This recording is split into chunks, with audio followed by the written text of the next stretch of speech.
नमस्कार। आउ थरे मु आपण मानू आम ओडिया सब स्कूल पाठरे स्वागत करुअछि। सेही सर्वशक्ति सर्वज्ञानी प्रेमर सागर दयामय अंतर्जमी परमेश्वर आपण मानू आशीर्वाद करंतु। बंधु, एही सप्ताह पाठ होउछि द टैबरनेकल बा तंबू। एही विषय आमे एही सप्ताह आलोचना करिबा। ताहा पूर्वरे चलंतु निजको समर्पण करे ताहांक मधुर नामरे आमे प्रार्थना करिबा।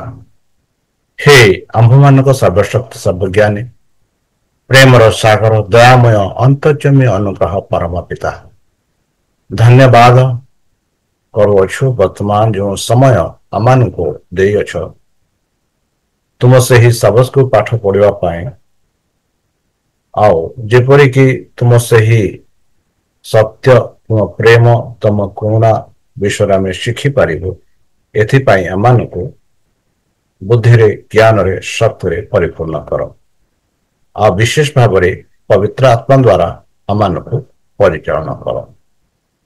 यही छोट प्रार्थना यीशु नाम में मांगुछि, सुनि ग्रहण करो। आमेन। बंधु, आउ थरे मु आपण मानू आम ओडिया सब स्कूल पाठ रे स्वागत करुछि। आउ जेपरि कि आमे एही जो 3 मास आलोचना करूछु यात्रा पुस्तक जहा मोसंग द्वारा इजराइल प्रजा मानू मिस्र देशरो केनान देश को आनिबार प्रारंभ होइथिला। आउ यात्रा पुस्तक प्राय वर्ष से ही सीनियर पर्वत रे से माने थिले। तापरे परमेश्वर से मानू को 10 आज्ञा देले। आउ से 10 आज्ञा ठारू आमे देखुछु किपरि 39 वर्ष मोसा इजराइल प्रजा मानू को से ही केनान देश को बा केनान देश सीमा पाख को नेले ता विषय में शिक्षा करुछु। आ विशेष भाव रे यात्रा पुस्तक रे एही सब आमे पाउछु। आउ एही सप्ताह रे आमे विशेष भाव रे आलोचना करिबा दी टैबरनेकल माने तंबू।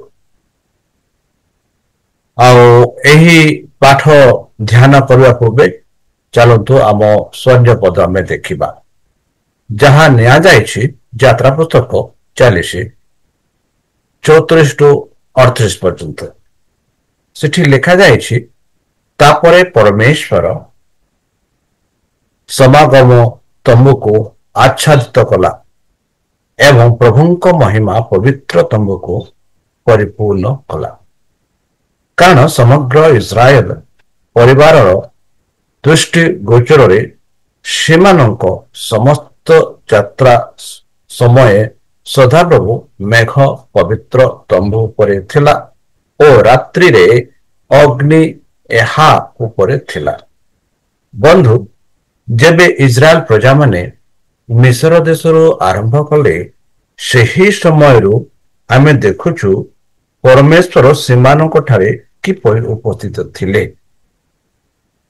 आउ सेमानंकु किपरि परमेश्वर दिवारात्रि रक्षा करुथिले सेही विषय में गत सप्ताह माने एही जो मास सारा में शिखुछु बा 3 मास जहां में वर्तमान सेप्टेम्बर मास देखुछु माने जुलाई अगस्त सेप्टेम्बर मास।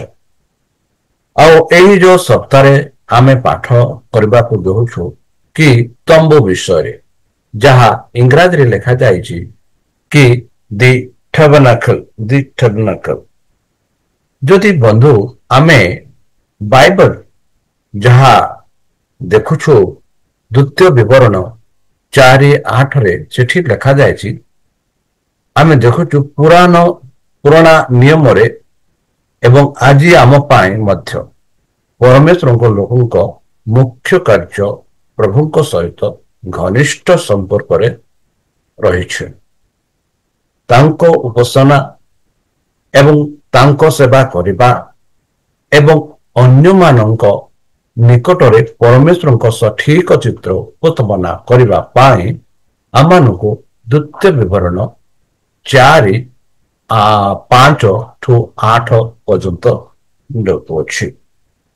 ବନ୍ଧୁ ଚାଲନ୍ତୁ ଆମେ ଦେଖିବା ଯେପରିକି ପରମେଶ୍ୱର ଏଦନରେ ଉଦ୍ୟାନରେ ଆଦମ ଏବଂ ହବା ପରମେଶ୍ୱରଙ୍କ ଠାରୁ ଲୁଚି ରହିଥିଲେ, କାରଣ ସେମାନଙ୍କର ପାପ ସେମାନଙ୍କୁ ପରମେଶ୍ୱରଙ୍କ ଠାରୁ ଭୟ କରିଥିଲା।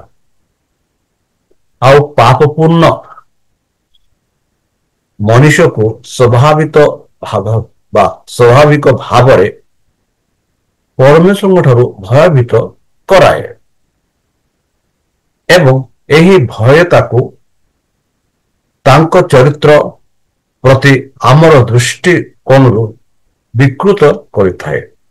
ଆଉ ଏହି ବିଷୟରେ ଆମେ ଏହି ସପ୍ତାହରେ ପାଠ କରିବାକୁ ଯାଉଅଛୁ। ପ୍ରଥମରେ ଆମେ ଦେଖୁଅଛୁ ପରମେଶ୍ୱରଙ୍କର ବିଶ୍ରାମ ଦିନ।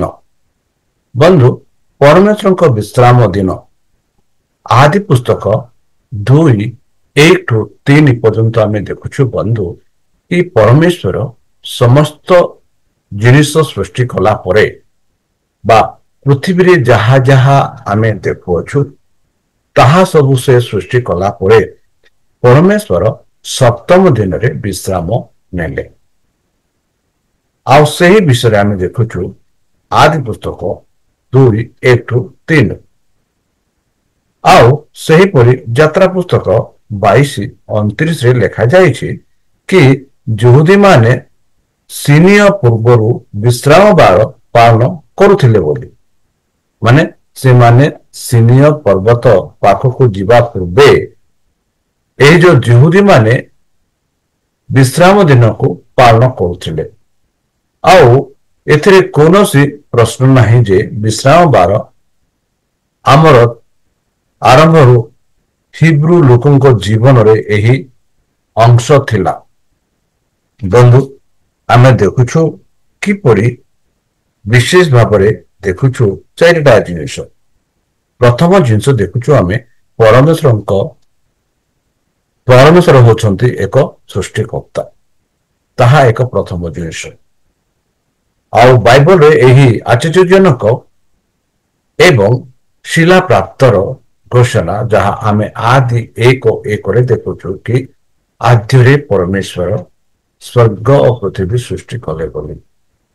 ଆଉ ପରମେଶ୍ୱରଙ୍କ ସୃଷ୍ଟି ବିଷୟରେ ଆମେ ଏଠି ଦେଖୁଅଛୁ, ଯାହାକି ଆଦି 2:2-3 ଯାତ୍ରା 20:8-11 ଯଦି ପଢିବା ସେଠି ଆମେ ଦେଖୁଅଛୁ ପରମେଶ୍ୱର କିପରି ସେଇ ଯୋଉ ବିଶ୍ରାମ ଦିନ ବିଷୟରେ ମୁଖ୍ୟ ରୂପେ ବା ଏକ ସ୍ଥାନ ଦିଅନ୍ତି, ଯାହା ଆମେ ଯାତ୍ରା ପୁସ୍ତକ 20:8-11 ପାଉଛୁ। ଆଉ ଆଦି ପୁସ୍ତକ 2:2-3 ପାଉଛୁ, ଯେଉଁଥିରେ ଲେଖାଯାଇଛି କି ପରମେଶ୍ୱର ଷଷ୍ଠ ଦିନରେ ସମସ୍ତ ଜିନିଷ ସୃଷ୍ଟି କଲା ପରେ ସପ୍ତମ ଦିନ ବିଶ୍ରାମ ନେଲେ। ଯାହା ଆମେ ଯାତ୍ରା ପୁସ୍ତକ 20:8-11 ଯଦି ପଢିବା ସେଠି ଆମମାନଙ୍କୁ କହୁଅଛି କି ବିଶ୍ରାମ ଦିନ ରଖିବା ପାଇଁ ମନରେ ରଖ ବୋଲି। ଏହା ଆମମାନଙ୍କୁ ଦର୍ଶାଏ ଯେ ମସିହ ଆସିବେ। ଏହା ଆମମାନଙ୍କୁ ଆଶା ପ୍ରଦର୍ଶନ କରୁଛି। ପରମେଶ୍ୱରଙ୍କ ପ୍ରତିଜ୍ଞା ଆମମାନଙ୍କୁ କେନ୍ଦ୍ରିତ କରୁଅଛି।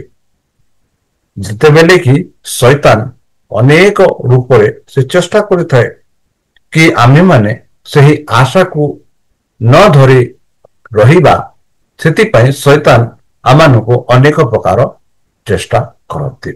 ତୃତୀୟରେ ଆମେ ଦେଖୁଛୁ ବନ୍ଧୁ, ପରମେଶ୍ୱରଙ୍କ ତାଙ୍କ ରାଜ୍ୟ ସ୍ଥାପନ କରିବେ। ହଁ ବନ୍ଧୁ, ଆମେ ଦେଖୁଛୁ କି ବର୍ତ୍ତମାନ ଯେଉଁ ପୃଥିବୀରେ ବାସ କରୁଛେ, ଆଉ ଏହି ପୃଥିବୀ ଦିନେ ନା ଦିନେ ନଷ୍ଟ ହେବ। ଆଉ ପରମେଶ୍ୱର ଆପଣା ରାଜ୍ୟ ସ୍ଥାପନ କରିବେ। ଆଉ ସେଠି ଆମେ ପରମେଶ୍ୱରଙ୍କ ବିଶ୍ରାମ ବାର ବିଶେଷ ଭାବରେ ଆମେ ପାଳନ କରିବା। ବର୍ତ୍ତମାନ ବି ପାଳନ କରିବାକୁ ପଡିବ। ଆଉ ସେହି ସମୟରେ ମଧ୍ୟ ଆମେ ପାଳନ କରିବା ମାନେ ଏହା ପରମେଶ୍ୱରଙ୍କର ବିଶ୍ରାମ ଦିନକୁ ଏକ ଗୁରୁତ୍ୱପୂର୍ଣ୍ଣ ଆମେ ଦେଖିବାକୁ ପଡିବ। ଚତୁର୍ଥରେ ଆମେ ଦେଖୁଛୁ ପରିତ୍ରାଣ ପ୍ରଭୁଙ୍କ ଠାରେ ଆସେ, କେଉଁ ମାନବଙ୍କ ଠାରେ ନାହିଁ, କେଉଁ ମଣିଷଙ୍କ ଦ୍ଵାରା ନାହିଁ, ଖାଲି ପ୍ରଭୁଙ୍କ ଠାରୁ ହିଁ ଏଇ ଯୋଉ ବିଶ୍ରାମ ବାର ଆସେ। ତାହା ଆମେ ନିଜକୁ ମନରେ ରଖିବାକୁ ପଡିବ କି ପରିତ୍ରାଣ ପ୍ରଭୁଙ୍କ ଠାରୁ ହିଁ ଆସେ, ଆଉ କୌଣସି ମଣିଷ ବା ଦେବତାଙ୍କ ଠାରୁ ଆସେ ନାହିଁ। ଆଉ ପଞ୍ଚମ ଆମେ ଦେଖୁଛୁ କି ଈଶ୍ୱର ସମସ୍ତ ଲୋକଙ୍କ ସର୍ବ ଯୋଉ ବିଚାର କରିବେ। ବନ୍ଧୁ, ଏହା ଏକ ଗୁରୁତ୍ୱପୂର୍ଣ୍ଣ କଥା ଯେ ପରମେଶ୍ୱର ସମସ୍ତଙ୍କୁ ବିଚାର କରିବେ, ଧାର୍ମିକଙ୍କୁ, ଅବିଶ୍ୱାସୀଙ୍କୁ, ପାପୀଙ୍କୁ, ସମସ୍ତଙ୍କୁ ବିଚାର କରିବେ। ମାତ୍ର ସେ ବିଚାରରେ ଯେଉଁମାନେ ତାଙ୍କ ସମ୍ମୁଖରେ ଧାର୍ମିକ ରୂପେ ଗଣିତ ହେବେ ସେମାନେ ନିଶ୍ଚିତ ଭାବରେ ସ୍ୱର୍ଗକୁ ଯିବେ। ଆଉ ଯେଉଁମାନେ ପରମେଶ୍ୱରଙ୍କୁ, ତାଙ୍କ ଭବିଷ୍ୟତ ଭକ୍ତାଙ୍କୁ ଆଉ ଯୀଶୁ ଖ୍ରୀଷ୍ଟଙ୍କୁ ଅନୁଗ୍ରହ କରୁଛନ୍ତି ସେମାନଙ୍କୁ ପରମେଶ୍ୱର ରଖିବେ, ଦେବେ ଆଉ ସ୍ୱର୍ଗରାଜ୍ୟକୁ ନେବେ। ତାହେଲେ ଚାଲନ୍ତୁ ଆମେ ଆଗକୁ ବଢିବା। ନୈବେଦ୍ୟ ଏବଂ ଆତ୍ମା ନୈବେଦ୍ୟ ଯଦି ଆମେ ପଢିବା ଯାତ୍ରା ପୁସ୍ତକ 35:4-6-7 ଇଂରାଜୀରେ କହୁଛି ଅଫରିଂ ଆଣ୍ଡ ଦ ସ୍ପିରିଟ, ନୈବେଦ୍ୟ ଏବଂ ଆତ୍ମା। ସେହି ଯୋଉ ନୈବେଦ୍ୟ ଏବଂ ଆତ୍ମା, ବନ୍ଧୁ, ଯେବେ ଆମେ ଗିର୍ଜାରେ କହୁ କି ଆପଣଙ୍କ ନୈବେଦ୍ୟ ଆନ ବା ଚାନ୍ଦା ଆନ ବୋଲି ଆମେ କହୁ, ସେତେବେଳେ ପରମେଶ୍ୱରଙ୍କୁ ଏଠି ଶିଖାଉଛନ୍ତି ଯେତେବେଳେ ଯହୁଦୀ ମାନଙ୍କୁ ସେହି ଯୋଉ ତମ୍ବୁ ସ୍ଥାପନ କରିବା ପାଇଁ କହିଥିଲେ ସେତେବେଳେ ସେମାନେ ଖୋଲା ହସ୍ତରେ ସେମାନଙ୍କ ସୁନା, ରୂପା, ପିତ୍ତଳ, ସୂକ୍ଷ୍ମ ସୂତା, ମୂଲ୍ୟବାନ ପଥର, ଅନ୍ୟାନ୍ୟ କପଡ଼ା ସେମାନେ ଦେଲେ ଆଉ ଅନ୍ୟାନ୍ୟ ଆବଶ୍ୟକୀୟ ଜିନିଷ ମଧ୍ୟ ସେମାନେ ଦେଇଥିଲେ ବୋଲି ଆମେ ଦେଖୁଅଛୁ। ତାପରେ ଆମେ ଦେଖୁଛୁ ବନ୍ଧୁ, ତେବେ ପରମେଶ୍ୱର ଆପଣା ଲୋକମାନଙ୍କୁ ଯଥେଷ୍ଟ ରୂପେ ପ୍ରଦାନ କରନ୍ତି। ଯେବେ ଆମେ ପରମେଶ୍ୱରଙ୍କୁ ଦେଉ ତେବେ ପରମେଶ୍ୱର ଆମମାନଙ୍କୁ ଯଥେଷ୍ଟ ରୂପେ ପ୍ରଦାନ କରନ୍ତି। ଲୋକମାନେ ସେମାନଙ୍କର ଶ୍ରମ ମଧ୍ୟ ଦାନ କରିଥିଲେ, କାରଣ ତମ୍ବୁ ଏହାର ଅସବାବ ପତ୍ରରେ ସେମାନଙ୍କର କଳାତ୍ମକ ଏବଂ କଠିନ କାର୍ଯ୍ୟ ମାଧ୍ୟମରେ ଅନେକ ନିର୍ଦ୍ଦିଷ୍ଟ ଜିନିଷ ତିଆରି କରିବାକୁ ପଡ଼ିଥିଲା। ଏଥି କାରଣରୁ ସେମାନେ ଦେଇଥିଲେ ବୋଲି ଆମେ ଦେଖୁଛୁ। ବନ୍ଧୁ, ଯେପରିକି ଲୋକମାନେ ସେହି ମିଶର ଦେଶରୁ ବାହାରି ଆସିଲେ ସେତେବେଳେ ପରମେଶ୍ୱର ସେମାନଙ୍କ ଆତ୍ମାରେ ଏମିତି ସୃଷ୍ଟି କରିଥିଲେ କି ଏହି ଯୋଉ ଯହୁଦୀ ମାନେ ବା ଇସ୍ରାଏଲ ମାନେ ଯାହା ଯାହା ମାଗିଲେ ସେମାନେ ସେମାନଙ୍କୁ ହସ୍ତ ମାନେ ବିନା ପ୍ରଶ୍ନ କରି ସେମାନଙ୍କୁ ଦେଲେ ବୋଲି ଆମେ ଦେଖୁଅଛୁ। ଆଉ ଏଥିଯୋଗୁଁ ଆମେ ଦେଖୁଛୁ କି ଯେବେ ପରମେଶ୍ୱର ଇସ୍ରାଏଲ ପ୍ରଜାମାନଙ୍କୁ ତାହାଙ୍କ ତମ୍ବୁ ପାଇଁ କିଛି ଜିନିଷ ପାଇଁ ମାଗିଲେ ତେବେ ପରମେଶ୍ୱର ସେମାନଙ୍କୁ ପ୍ରଚୁର ଭାବରେ ତାଙ୍କ କାମ ବିଷୟରେ ସେମାନେ ପ୍ରଚୁର ଭାବରେ ସେମାନେ ଦାନ କରୁଥିଲେ। ଯାହା ଆମେ ଯଦି ପଢିବା ଯାତ୍ରା ପୁସ୍ତକ 36:4 ଆଉ ଯାତ୍ରା 36:7 ପଢିବା, ସେଠି ଆମେ ପାଉଛୁ କି ଯଥେଷ୍ଟ ବନ୍ଧୁ ପବିତ୍ର ଆତ୍ମା ଆମକୁ ଏକ ମାର୍ଗଦର୍ଶନ ମାଧ୍ୟମରେ ପରମେଶ୍ୱରଙ୍କର କାର୍ଯ୍ୟ ପାଇଁ ଆମମାନଙ୍କୁ ଶକ୍ତି ପ୍ରଦାନ କରିଥାନ୍ତି। ଯେପରିକି ଏଠି ପାଉଛୁ ପରମେଶ୍ୱର ବସଲେଲ ଅହଲ୍ୟ ଯେଉଁ ଦୁଇ ବ୍ୟକ୍ତି ମାନଙ୍କୁ ତାଙ୍କ ଆତ୍ମା ପ୍ରଦାନ କରିଥିଲେ, ଯେଉଁମାନଙ୍କ ଦ୍ୱାରା ଏଇ ଯୋଉ ତମ୍ବୁ ଗଠିତ ହୋଇଥିଲା, ଯାହା ପରମେଶ୍ୱର ମୋଶାକୁ ଏକ ନମୁନା ଦେଇଥିଲେ। ତାପରେ ଆମେ ଦେଖୁଛୁ ବନ୍ଧୁ ନିର୍ମିତ ତମ୍ବୁ। ନିର୍ମିତ ତମ୍ବୁ, ଏ ଯୋଉ ନିର୍ମିତ ତମ୍ବୁରେ ଆମେ ଦେଖୁଛୁ ବନ୍ଧୁ ବିଶେଷ ଭାବରେ ଦେଖୁଛୁ ଯେ କେମିତି ନିର୍ମିତ ହେଲା, ଆଉ ଏଇ ଯୋଉ ନିର୍ମିତ ଏଇ ଯୋଉ ଇସ୍ରାଏଲ ପ୍ରଜା ମାନଙ୍କର କାର୍ଯ୍ୟ କଣ ଥିଲା। ବନ୍ଧୁ ଆମେ ଯଦି ଦେଖିବା ପ୍ରଥମ ଜିନିଷ ପବିତ୍ର ତମ୍ବୁ ଏହାର ବିଭିନ୍ନ କପଡା, ପରଦା ଏବଂ ଅଂଶ ସହିତ ଥିଲା ପବିତ୍ର ତମ୍ବୁ ବିଷୟରେ। ଆଉ ଦ୍ୱିତୀୟରେ ଥିଲା ସିନ୍ଧୁକ, ଯାହା ଯାତ୍ରା ପୁସ୍ତକ 37:1-9 ପଢ ଦେଖୁ। ଆଉ ତୃତୀୟରେ ଦର୍ଶନୀୟ ରୁଟି ପାଇଁ ମେଜ ଥିଲା ବୋଲି ଆମେ ଦେଖୁଅଛୁ। ଆଉ ଚତୁର୍ଥରେ ଦୀପ ବୃକ୍ଷ ଥିଲା। ଦୀପ ବୃକ୍ଷ ଯାହା ଆମେ କହୁଅଛୁ କ୍ୟାଣ୍ଡେଲ ଷ୍ଟାଣ୍ଡ। ଆଉ ପଞ୍ଚମରେ ଆମେ ଦେଖୁଛୁ ଧୂପର ଦେବୀ। ଆଉ ଷଷ୍ଠରେ ଆମେ ଦେଖୁଛୁ ହୋମ ବଳି ପାଇଁ ଦେବୀ। ଆଉ ସପ୍ତମରେ ଆମେ ଦେଖୁଛୁ ଧୋଇବା ପାଇଁ ପାତ୍ର, ହାତ ଧୋଇବା ପାଇଁ ପାତ୍ର। ଆଉ 8ରେ ଆମେ ଦେଖୁଛୁ ପ୍ରାଙ୍ଗଣ, ଯାହା ଆମେ କୋର୍ଟୟାର୍ଡ ବୋଲି କହୁଛୁ। ଆଉ 9ମରେ ଦେଖୁଛୁ ତମ୍ବୁ ପାଇଁ ବ୍ୟବହୃତ ସାମଗ୍ରୀ। ଏହି ସବୁ ଜିନିଷ ମୋଶା ସେହି ଯୋଉ ତମ୍ବୁ ପାଇଁ ପ୍ରସ୍ତୁତ କରିଥିଲେ। ତମ୍ବୁ ସେବା ସୁସମାଚାରର ଦୃଶ୍ୟ ବସ୍ତୁ ଶିକ୍ଷା ଥିଲା। ପରମେଶ୍ୱରଙ୍କ ମୁକ୍ତି ସମ୍ପୂର୍ଣ୍ଣ ଯୋଜନାକୁ ପ୍ରଦର୍ଶନ କରୁଥିଲା, ଯାହାକି ଏକ ପରମେଶ୍ୱର କିପରି ପାପକୁ ଘୃଣା କରନ୍ତି ଏବଂ ସେଗୁଡ଼ିକ ସହିତ ବ୍ୟବହାର କରନ୍ତି। 1 2 ଆମେ ଦେଖୁଛୁ ବନ୍ଧୁ ପରମେଶ୍ୱର ସେ କିପରି ଅନୁତାପ କରୁଥିବା ଲୋକଙ୍କୁ ରକ୍ଷା କରନ୍ତି। ଯେଉଁ ବ୍ୟକ୍ତି ପରମେଶ୍ୱରଙ୍କ ଠାରେ ଅନୁତାପ କରେ ସେହି ବ୍ୟକ୍ତିକୁ ପରମେଶ୍ୱର ଆପଣା କରୁଣା, ଆପଣା ପ୍ରେମ, ଆପଣା ଅନୁଗ୍ରହ ଦ୍ୱାରା ରକ୍ଷା କରନ୍ତି। ଆଉ ତୃତୀୟରେ ଆମେ ଦେଖୁଛୁ ଦୁଷ୍ଟ ମାନଙ୍କର ଭାଗ୍ୟ କଣ। ଯେଉଁମାନେ ପରମେଶ୍ୱରଙ୍କୁ ବିଶ୍ୱାସ କରନ୍ତି ନାହିଁ, ଯେଉଁମାନେ ପରମେଶ୍ୱରଙ୍କର କଥା ମାନନ୍ତି ନାହିଁ, ସେମାନଙ୍କର ଭାଗ୍ୟ କଣ।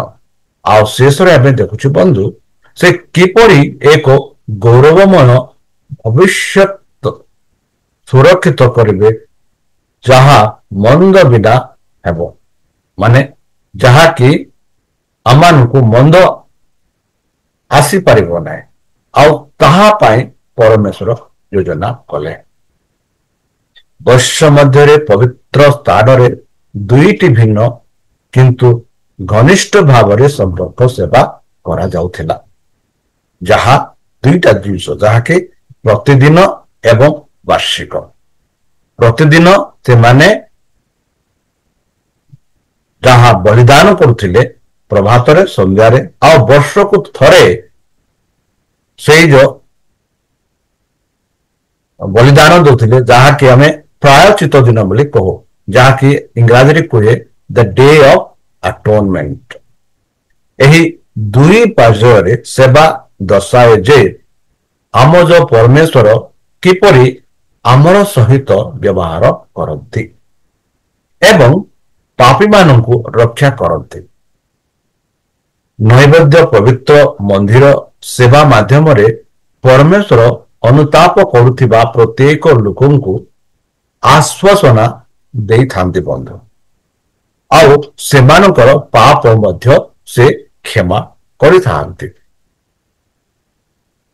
ବନ୍ଧୁ ପରମେଶ୍ୱର ସେମାନଙ୍କର ପାପ ମଧ୍ୟ କ୍ଷମା କରିଥାନ୍ତି ଏବଂ ସେମାନଙ୍କୁ ଅନୁଗ୍ରହ ସହିତ ପରିତ୍ରାଣ ପ୍ରଦାନ କରନ୍ତି। କେତେ ସୁନ୍ଦର କଥା ନା ବନ୍ଧୁ, କି ଯେଉଁ ବ୍ୟକ୍ତି ପରମେଶ୍ୱରଙ୍କ ଠାରେ ଅନୁତାପ କରେ ଆଉ ପରମେଶ୍ୱରଙ୍କ ଠାରେ ବିଶ୍ୱାସ କରେ, ପରମେଶ୍ୱର ତାଙ୍କର ପାପ କ୍ଷମା କରନ୍ତି। ଆଉ ଯେବେ ସେ କ୍ଷମା କରନ୍ତି ତାଙ୍କ ଅନୁଗ୍ରହ ବି ପ୍ରଦାନ କରନ୍ତି, ତାଙ୍କ ପରିତ୍ରାଣ ବି ପ୍ରଦାନ କରନ୍ତି, ଯାହାକି ଏକ ବଳିଦାନ ହେବାକୁ ପଡିଥିଲା। ସେଥିଯୋଗୁଁ ଆମେ ପ୍ରଥମ ଜହନ 1:7 ପାଉଛୁ, ଯେବେ ଆମେ ପାପ ସ୍ୱୀକାର କରୁ ଏବଂ ଖ୍ରୀଷ୍ଟଙ୍କୁ ବିଶ୍ୱାସ କରୁ, ଆଉ ଏହି କରିବା ଦ୍ୱାରା ଆମେ ଧାର୍ମିକତା ପୋଷଣ ଗ୍ରହଣ କରୁଛୁ, ଆଉ ଏହି ଦାନରେ କେନ୍ଦ୍ରିତ ଥିଲା ବୋଲି ଆମେ ଦେଖୁଛୁ। ସେଥିଯୋଗୁଁ ଗୀତ ଲେଖକ 32:1-2 କହନ୍ତି, ବନ୍ଧୁ, ଏହି ପ୍ରକାରେ ଅନୁତାପ କରୁଥିବା ପ୍ରତ୍ୟେକ ପାପକୁ, ପ୍ରତ୍ୟେକ ମନୁଷ୍ୟକୁ ପାପ କ୍ଷମା କରାଯାଉଥିଲା। ପ୍ରଥମ ଆଉ ଦ୍ୱିତୀୟ ଆମେ ଦେଖୁଛୁ, ଯାହା ମୁଁ କହିଲି, ପ୍ରାୟଶ୍ଚିତ ଦିନ, ଯାହାକି ଦ ଡେ ଅଫ୍ ଆଟୋନମେଣ୍ଟ। ଏହା ପ୍ରଦର୍ଶିତ କରୁଥିଲା ବନ୍ଧୁ ଯେ ପରମେଶ୍ୱର କିପରି ପାପକୁ ଦୂର କରନ୍ତି ଆଉ ପାପ ସମସ୍ୟା କିପରି ସେ ସମାଧାନ କରନ୍ତି, ପାପ ରହିତ ଭବିଷ୍ୟତକୁ ସୁରକ୍ଷିତ କରନ୍ତି। ଏହିପରି ଲେବୀୟ 16 ଜହନ 1:29 ଆମେ ଦେଖୁଛୁ। ବନ୍ଧୁ, ବର୍ତ୍ତମାନ ସ୍ୱର୍ଗୀୟ ପବିତ୍ର ସ୍ଥାନରେ ଖ୍ରୀଷ୍ଟ 2 ପାଦ ସେବା ଆମ ପାଇଁ ପରମେଶ୍ୱରଙ୍କ କାର୍ଯ୍ୟରେ ଆଉ ଏକ ପ୍ରକାର, ଯାହାକି ଏବ୍ରୀ 7:25 ପାଉଛୁ, ଏବଂ ଏହା ମନ୍ଦ ସମସ୍ୟାର ଶେଷ ସମାଧାନ ଆଣିବା, ଯାହାକି ଦାନିଏଲ 7:13-14-22-27 ଆଉ ଦାନିଏଲ 8:14 ଏହା, ଆଉ ପ୍ରକାଶିତ 21:4 ଆମେ ଦେଖିପାରୁଛୁ କି ପରମେଶ୍ୱରଙ୍କ କାର୍ଯ୍ୟ ଆଉ ଏକ, ଯାହା ଆମେ ଦେଖୁଛୁ ଦ୍ୱିତୀୟ କାମ, ଆଉ ସେଇଟା ହଉଛି ପବିତ୍ର ସ୍ଥାନ। ଆଉ ସେଇ ପବିତ୍ର ସ୍ଥାନରେ ଏଇ ଯୋଉ ବାର୍ଷିକ, ଯୋଉଟା ଆମେ କହୁ ପ୍ରାୟଶ୍ଚିତ ଦିନ, ମାନେ ପ୍ରାୟଶ୍ଚିତ ଦିନରେ ସମସ୍ତଙ୍କ ପାପ କରାଗଲା, ଆଉ ସେଇ ଯୋଉ ପାପ ଖ୍ରୀଷ୍ଟ କ୍ରୁଶରେ ବହି ନେଲେ। ଆଉ ସେଇ ଦିନଠୁ ଆଉ ଏମିତି ନାହିଁ ଯାହାକି ଆମେ ପ୍ରତିଦିନ ଏହାପରି କରିବାର ଆବଶ୍ୟକ ପଡେ ନାହିଁ। ଚାଲନ୍ତୁ ଆମେ ଆଗକୁ ଦେଖିବା ତମ୍ବୁରେ ପରମେଶ୍ୱରଙ୍କ ଉପସ୍ଥିତି, ଯେପରିକି ଯାତ୍ରା ପୁସ୍ତକ ଅଧ୍ୟାୟ 40 ଯଦି ଆମେ ପଢିବା, ସେଠି ଆମେ ପବିତ୍ର ତମ୍ବୁ ଏବଂ 10 ଆଜ୍ଞା ଦାନର ସମର୍ପଣ ବିଷୟରେ ବର୍ଣ୍ଣନା କରେ, ଯାହା ଯାତ୍ରା ପୁସ୍ତକ ତାର 3-4 ଆଉ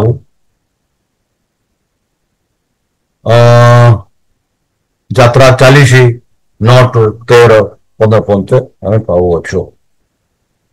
ଆଉ ସେଠି ଆମେ ପାଉଛୁ ବନ୍ଧୁ କି ପରମେଶ୍ୱରଙ୍କ ପ୍ରେମ କିପରି ପ୍ରଦର୍ଶନ କରିଥାଏ। ଈଶ୍ୱରଙ୍କର ତମ୍ବୁରେ ପରମେଶ୍ୱର କିପରି ଉପସ୍ଥିତ ଥିଲେ। ଆମେ ଏଇ ଯୋଉ ଯାତ୍ରା ପୁସ୍ତକ, ଯାହା ମୁଁ କହିଲି 40ରେ ଦେଖୁଛୁ କିପରି ପରମେଶ୍ୱର ଏକ ଉପହାର ଦେଇଥିଲେ, ଆଉ ସେଇ ଉପହାର ହଉଛି ପରମେଶ୍ୱରଙ୍କର 10 ଆଜ୍ଞା। ଆଉ ପରମେଶ୍ୱରଙ୍କ ଗୌରବ ଓ ମହିମା, ତାଙ୍କ ଚରିତ୍ର, ତାଙ୍କ ପ୍ରେମୀୟ ଉପସ୍ଥିତ, ଆଉ ତାଙ୍କ ସ୍ୱଭାବ ଓ ଉତ୍ତମତା ବିଷୟରେ, ଯାହା ଆମେ ଯାତ୍ରା ପୁସ୍ତକ 3-4 ଆଉ 34 ପାଉଛୁ। ଆମେ ଦେଖୁଛୁ ପରମେଶ୍ୱର କିପରି ଉପସ୍ଥିତ ସେହି ତମ୍ବୁରେ ରହନ୍ତି। ତା ବାଦେ ଆମେ ଦେଖୁଛୁ ପରମେଶ୍ୱରଙ୍କର ଉପସ୍ଥିତି ଲୋକମାନଙ୍କ ଠାରେ କିପରି ଥିଲେ, ଯାହା ଆମେ ପ୍ରାରମ୍ଭରେ ଦେଖିଲୁ କି ଦିନ ବେଳେ ମେଘ ତମ୍ବ ରୂପେ ଆଉ ରାତି ବେଲେ ଅଗ୍ନି ତମ୍ବ ରୂପେ ସେ ପ୍ରସ୍ତୁତ ଥିଲେ ବୋଲି ଆମେ ଦେଖୁଅଛୁ। ବନ୍ଧୁ, ଯେବେ ଏଇ ଯୋଉ ତମ୍ବୁ ବିଷୟରେ ଆମେ ଦେଖିବା, ସେଠି ଆମେ ପାଉଛୁ ଏକ ଗୁରୁତ୍ୱ କଥା। ପବିତ୍ର ତମ୍ବୁ ସ୍ଥାପନ କରିଥିଲେ ସେ ହାରଣ ଏବଂ ତାଙ୍କ ପୁତ୍ରମାନଙ୍କୁ ମଧ୍ୟ ଯାଜକ ପାଦ ପାଇଁ ପବିତ୍ର କରାଯାଇଥିଲା। ମାତ୍ର ଏଠି ଆମେ ଦେଖୁଛୁ ମୂଷା ଯେବେ ଏଇ ଯୋଉ ପବିତ୍ର ସ୍ଥାନ ଉପସ୍ଥାପନା ହେଲା ସେ ପ୍ରଥମ ଥର ଯାଇଥିଲେ। ତାପରେ ମୂଷା ସେହି ପବିତ୍ର ସ୍ଥାନକୁ ଗଲେ ନାହିଁ, ଖାଲି ଯାଜକ ମାନେ ମହାଯାଜକ ଯାଇଥିଲେ। ଏଇ ଯୋଉ ପ୍ରକ୍ରିୟା ମାଧ୍ୟମରେ ସେ ସମଗ୍ର ପବିତ୍ର ସ୍ଥାନ ପାଇଁ ସେବାର ଶୁଭାର ଆରମ୍ଭ କରିଥିଲେ। କିଏ? ମୂଷା। ଯାହା ଯଦି ଆପଣ ଗଣନା 7:1 ଦେଖିବା, ସେଠି ଆମେ ଦେଖୁଛୁ ଏହିପରି ମୂଷା ଆରମ୍ଭ କରିଥିଲେ। ଆଉ ତାପରେ ଆମେ ଦେଖୁଛୁ କିପରି ହେରୋନ ସେହିପରି କାମ କରୁଥିଲା। ବନ୍ଧୁ, 3 ଥର ବାଇବଲ ଏହିପରି କୁହେ। କଣ କୁହେ? କି ଏକ ସୃଷ୍ଟି ସପ୍ତାହରେ ଶେଷରେ ପରମେଶ୍ୱର ତାଙ୍କ ସୃଜନଶୀଳ କାର୍ଯ୍ୟର ସମାପ୍ତିତ ରେଖାଙ୍କିତ କରନ୍ତି। ମାନେ ସୃଷ୍ଟିର ସମସ୍ତ କାର୍ଯ୍ୟ ପରେ, ଯାହା ଆମେ ଆଦି ପୁସ୍ତକ 2:1-3 ଦେଖିଲୁ। ଆଉ 2ରେ ଆମେ ଦେଖୁଛୁ ବନ୍ଧୁ କି ପବିତ୍ର ତମ୍ବୁ ସମାପ୍ତ ହେବା ବିଷୟରେ ବାଇବଲର ଘୋଷଣା କରେ। ତେଣୁ ମେଣ୍ଢା କାର୍ଯ୍ୟ ସମାପ୍ତ ହେଲା। ଆଉ 3ରେ ଆମେ ଦେଖୁଛୁ ବନ୍ଧୁ କି ଯେତେବେଳେ ସାଲୋମ ରାଜା ମନ୍ଦିର କାର୍ଯ୍ୟ ସମାପ୍ତ କଲେ, ସେଠି ଆମେ ଦେଖୁଛୁ କିପରି ସେ ସେଇ ମନ୍ଦିରକୁ ପରମେଶ୍ୱରଙ୍କ ଠାରେ ପ୍ରତିଷ୍ଠା କରିଥିଲେ। ଆଉ ପରମେଶ୍ୱରଙ୍କ ଠାରେ ସେ ଯାହା କହିଲେ, ଯାହା ପ୍ରାର୍ଥନା କଲେ, ତାହା ବିଷୟରେ ଆମେ ଦେଖୁଅଛୁ। ବନ୍ଧୁ, ପରମେଶ୍ୱରଙ୍କର ଉପସ୍ଥିତି ପବିତ୍ର ତମ୍ବୁକୁ ପୂର୍ଣ୍ଣ କରିବା ଥିଲା। ମୂଷାଙ୍କ ଜନ୍ମ ସହିତ ଆରମ୍ଭ ହୋଇଥିଲା ଏବଂ 10 ମହାମାରୀ ସମୟରେ ମିଶରୀ ଦେବତାମାନଙ୍କ ପରାଜୟ, ମିଶର ପଳାୟନ, ମିଶରୀୟ ସେନାର ପରାଜୟ ଏବଂ ଶେଷରେ ସିନିୟ ପର୍ବତରେ ପରମେଶ୍ୱରଙ୍କର ଶାସନ ସହିତ ଜାରି ହୋଇଥିବା ଘଟଣା ଗୁଡ଼ିକର ମହାନ ପରିଣାମ ଆମେ ଦେଖୁଅଛୁ। ତାହେଲେ ଚାଲନ୍ତୁ ଆମେ ଆଗକୁ ବଢିବା। ଶେଷ ପାଠ, ଯାହା ହଉଛି ଯୀଶୁ ମାନବ ଜାତି ସହିତ ଆସିବେ। ଯେହେତୁ ଯୀଶୁ ମାନବ ଜାତି ସହିତ ଆସିବେ, ବନ୍ଧୁ ମନେ ରଖନ୍ତୁ, ଯୀଶୁ ସେ ଏକ ମାନବ ଅବତାର ନେଇଥିଲେ। ଆଉ ଏହା ଏକ ରହସ୍ୟ ଏବଂ ଏକ ଅନ୍ୟାନ୍ୟ ବିଜ୍ଞାନ ଯାହାକୁ ମୁକ୍ତିପ୍ରାପ୍ତ ଲୋକମାନେ ଅନନ୍ତ କାଳ ପର୍ଯ୍ୟନ୍ତ ଅଧ୍ୟୟନ କରିବେ। ପ୍ରେରିତ ଜହନ କହିଛନ୍ତି ବନ୍ଧୁ ଯେ ଖ୍ରୀଷ୍ଟ ଆମ ଶରୀରକୁ ନିଜ ଉପରେ ନେଇ ପ୍ରକାଶ କଲେ ଯେ ସେ ଆମ ସହିତ ଏକ ଦୃଶ୍ୟ ଭାବରେ ବାସ କରନ୍ତି। ଯୀଶୁ ଏଠାରେ ଈଶ୍ୱର ଶରୀରରେ ପୁରୁଣା ନିୟମର ପରମେଶ୍ୱରଙ୍କ ସହିତ ସମାନ, ଯିଏ ଇସ୍ରାଏଲୀ ମାନଙ୍କ ସହିତ ସିନିୟରେ ଆବାସାର ଏବଂ ପ୍ରାନ୍ତରରେ ପ୍ରତିଜ୍ଞାତ ଦେଶକୁ ଯାତ୍ରା କରିଥିବା ସମୟରେ ବାସ କରୁଥିଲେ ବୋଲି ଆମେ ଦେଖୁଅଛୁ। ତାଙ୍କ ଅବତାର ସମୟରେ ଯୀଶୁ ମାନବ ଜାତି ସହିତ ଆବାସିତ ହୋଇଥିଲେ। କଣ ଏକ ଅଗମ୍ୟ ରିହାଇତି ଅନନ୍ତ ପରମେଶ୍ୱର ଆମ ପାଖକୁ ଓହ୍ଲାଇ ଆସନ୍ତି। ଆମ ମଧ୍ୟରୁ ଜଣେ ଭାବରେ ଆମକୁ ନିଶ୍ଚିତ କରିବା ପାଇଁ ଯେ ସେ ପ୍ରକୃତରେ ଯାହାକୁ ଆମେ କହୁଛୁ ଇମାନୁଏଲ, ଯିଏକି ପ୍ରଭୁ ଆମମାନଙ୍କ ଠାରେ ସହିତ, ଯାହା ମାଥ୍ୟୁରେ ଆମେ ପାଉଛୁ। ଇମାନୁଏଲ ମାଥ୍ୟୁ 1 ପର୍ବରେ ଆମେ ପାଉଛୁ। ଯୀଶୁ କହିଲେ, ଯଦି ଯେ 2 କିମ୍ବା 3 ଜଣ ତାଙ୍କ ନାମରେ ଏକତ୍ରିତ ହୁଅନ୍ତି, ତେବେ ସେମାନେ କଣ କରନ୍ତି? ସେମାନଙ୍କ ମଧ୍ୟରେ ଯୀଶୁ ପ୍ରଭୁ ଅଛନ୍ତି ବୋଲି ନିଜେ ଯୀଶୁ କହିଥିଲେ। ବନ୍ଧୁ, ଆଜି ଯେଉଁ ସ୍ଥାନରେ ଆମେ 1 ବା 2 ବା 3 ଏକତ୍ର ହୋଇ ପରମେଶ୍ୱରଙ୍କର ସେବା କରୁଛୁ, ପରମେଶ୍ୱରଙ୍କ ପ୍ରାର୍ଥନା କରୁଛୁ, ପରମେଶ୍ୱରଙ୍କର ଆରାଧନା କରୁଛୁ, ସେହି ମଧ୍ୟସ୍ଥରେ ଯୀଶୁ ଅଛନ୍ତି, ପବିତ୍ର ଆତ୍ମା ଅଛନ୍ତି, ପରମେଶ୍ୱର ଅଛନ୍ତି। ଯେହେତୁ ଯୀଶୁ ନିଜେ କହିଲେ, ଯେପରିକି ଯୀଶୁ କହିଲେ ଯଦି ଦୁଇ କିମ୍ବା ତିନି ଜଣ ତାଙ୍କ ନାମରେ କାହା ନାମରେ ପରମେଶ୍ୱରଙ୍କ ନାମରେ ଏକତ୍ରିତ ହୁଅନ୍ତି ତେବେ ସେମାନଙ୍କ ମଧ୍ୟରେ ଯୀଶୁ ରହିବେ। ବନ୍ଧୁ, ଖ୍ରୀଷ୍ଟ ପବିତ୍ର ଆତ୍ମାଙ୍କ ଉପସ୍ଥିତି ମାଧ୍ୟମରେ ଆମ ଲୋକଙ୍କ ସହିତ ଅଛନ୍ତି ବା ଆମ ସହିତ ସେ ଅଛନ୍ତି। ଆଉ ଯେଉଁମାନେ ଖ୍ରୀଷ୍ଟଙ୍କୁ ଅନୁଗାମୀ କରନ୍ତି ତାଙ୍କ କଥା ମାନନ୍ତି ସେମାନଙ୍କ ସହିତ ଘନିଷ୍ଠ ସମ୍ପର୍କରେ ରହିବାକୁ ଆମନ୍ତ୍ରଣ କରନ୍ତି।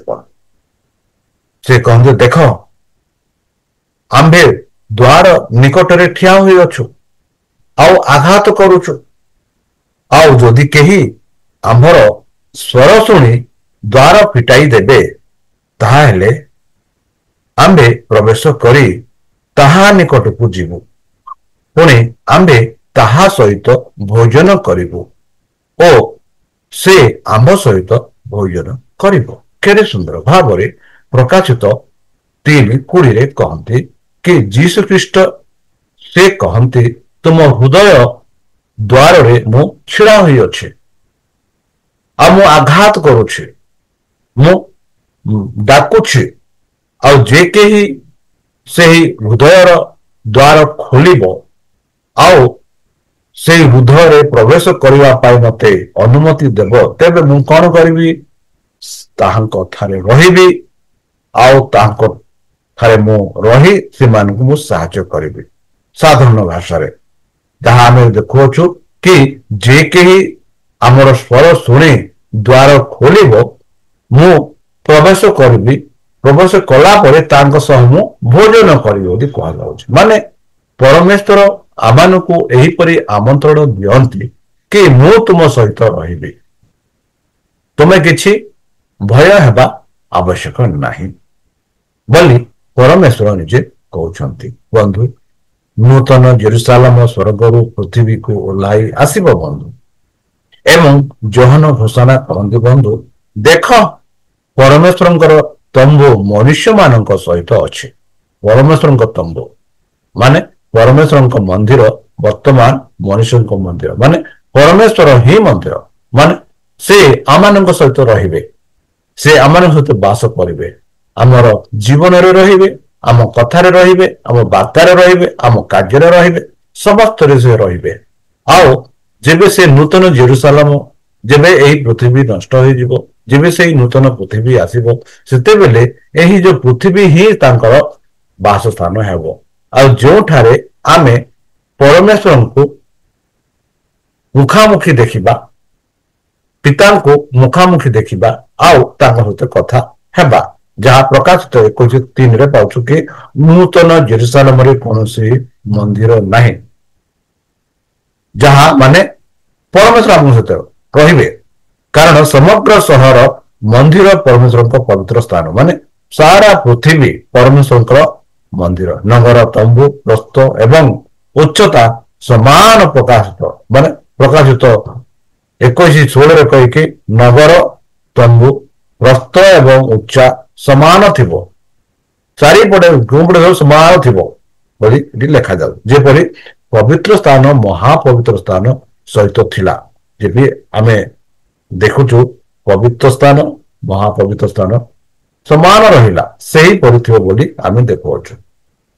ଆଉ ଆମେ ଅନନ୍ତ କାଳ ପାଇଁ ପାପ ମୃତ୍ୟୁ କିମ୍ବା ଦୁଃଖ ବିନା ଏକ ଜଗତରେ ଆମେ ଖୁସିରେ ପରମେଶ୍ୱରଙ୍କ ଠାରେ ରହିବା, ଯେହେତୁ ପରମେଶ୍ୱର ଆମ ସହିତ ରହିବେ।